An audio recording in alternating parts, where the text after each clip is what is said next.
Welcome back to The Healthy Rider, where creativity meets wellness. In today's video, we'll be doing an EFT session for maladaptive daydreaming. So to begin EFT, we'll start by striking the side with the palm onto our palm. I like to do it in the middle, close to like the calming button from acupressure. So I like to do like so. My hand will probably be out of sight, but just know if you see my hand bouncing a little down here, that means I'm doing the palm one. And I also like to change for symmetry halfway through, so feel free to do that as well. Even though I feel frustrated when my mind wanders, I deeply love and accept myself. Even though maladaptive daydreaming can be really frustrating, I deeply love and accept myself. Even though I can get hard on myself for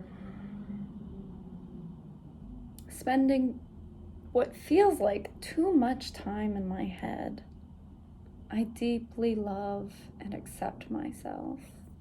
And I honor that, for me, maladaptive daydreaming does provide benefits. And maybe it takes me away from things that are painful in my day-to-day life. Maybe it answers an emotional need that isn't being answered in my day-to-day life. So even though I want to quit this habit, I want to acknowledge that whatever made me begin this habit initially was something that wanted to help me. It was my body and mind's way of leading me toward emotions that felt better than the ones I was in. I'm allowed to stay grounded. And if there are stressful times where I daydream more, I'm going to be kind to myself. If I slept in late, would I berate myself for sleeping in? Maybe. But obviously, if I'm sleeping more, my body probably needs the sleep, or it's probably tired in some other way and needs something else that it isn't receiving. So in the same way, like oversleeping or overeating or eating things that are unhealthy, maladaptive daydreaming is a kind of habit like that. It may not feel controllable at times, but I know if I take deep breaths, if I ground myself in the present, if I look around and name things in the room, for me in this moment, there are 2 white coats. There are white lace curtains. You can see them behind me.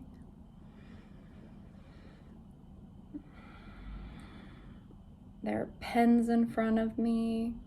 My feet are on the ground. So I know where I am.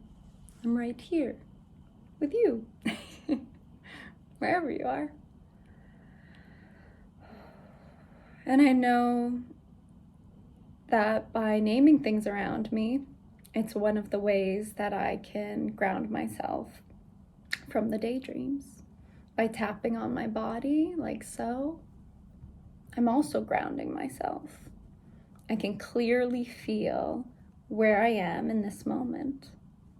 And that feels nice, It feels powerful knowing that I do have the ability to ground myself in moments. And I know I'm not going to be perfect, but even though I'm not perfect in how often I daydream, I'm going to deeply love and accept myself anyway. Because you know what? It's way more fun to love yourself while you're struggling than to not love yourself while you're struggling.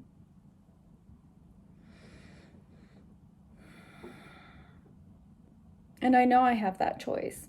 Every single day, I can either choose to tear myself down in a world that, you know, if you look for the opportunity to be torn down, there are plenty of ways to be torn down by other people or circumstances. So you know what? I don't need to do that to myself. I don't need to be hard on myself. I'm gonna love myself anyway.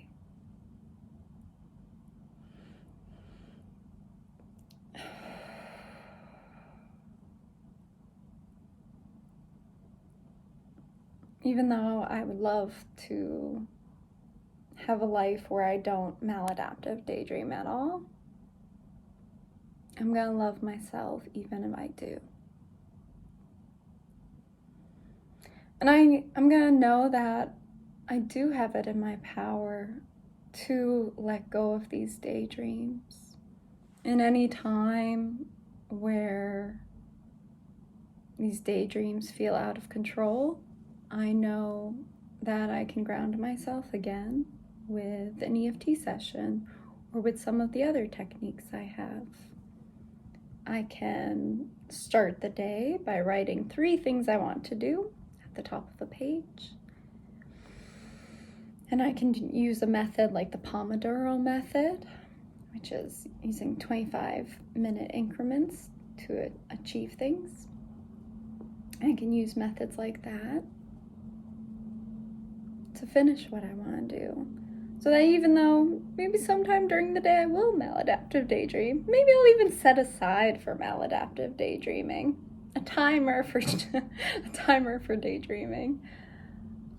Knowing that, you know, I can be imperfect and still do the things I want. That I do have power. That I am present where I am. That I can look around the room and name things. That I can feel my feet on the ground.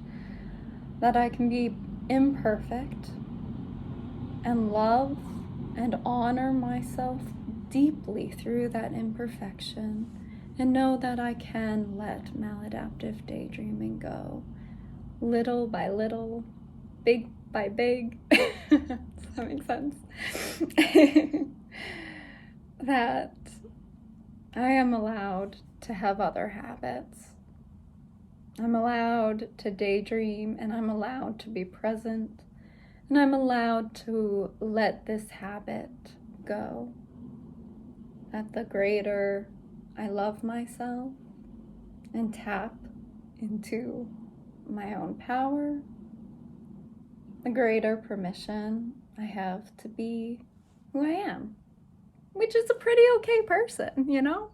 And to forgive myself on the days that I make mistakes, because I am human, and it's okay to be imperfect. I will acknowledge that, and I'll let go of the maladaptive daydreaming to be as present as I can be today and take it minute by minute, because that's the best I can do.